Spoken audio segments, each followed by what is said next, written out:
Bien souvent, lorsque on démarre la course à pied, on se laisse un petit peu contaminer par les endorphines et on oublie de se poser les questions cruciales qui font qu'on va durer dans le temps. Néanmoins, il y a quand même pas mal de choses auxquelles il faut faire attention, des choses qu'il faut éviter. Et pour l'occasion, je vais vous donner 5 conseils, 5 choses auxquelles il faut faire très attention lorsque vous démarrez.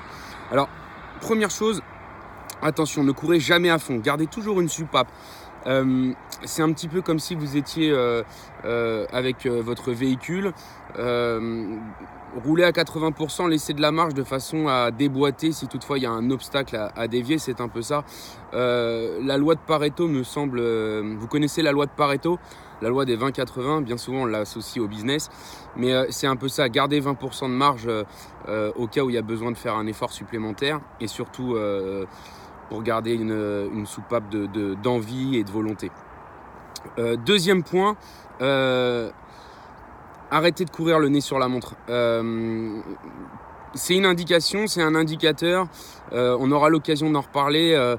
J'ai quand même quelques réticences par rapport aux indicateurs extérieurs, par rapport aux chiffres. Apprenez à vous sentir. C'est un peu l'idée avec, vous savez, cette vieille mamie qui sans graduateur vous fait le meilleur gâteau du monde. Apprenez à sentir les choses. Troisième point, ne finissez jamais fatigué.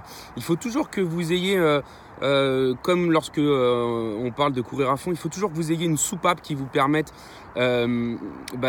d'éviter justement ce point de rupture et d'aller à la blessure.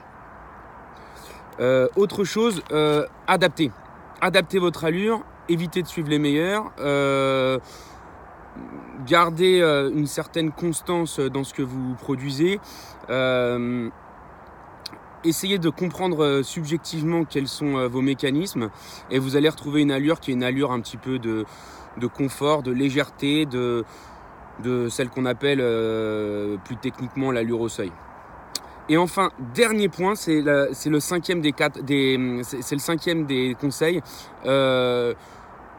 Alors c'est un peu paradoxal parce que je vous dis de ne pas suivre les meilleurs, mais il faut aussi apprendre à sortir de sa zone de confort et aller explorer des terrains inconnus, aller explorer des allures qu'on n'a pas forcément l'habitude d'aller chercher et diversifier un maximum pour découvrir un maximum de choses.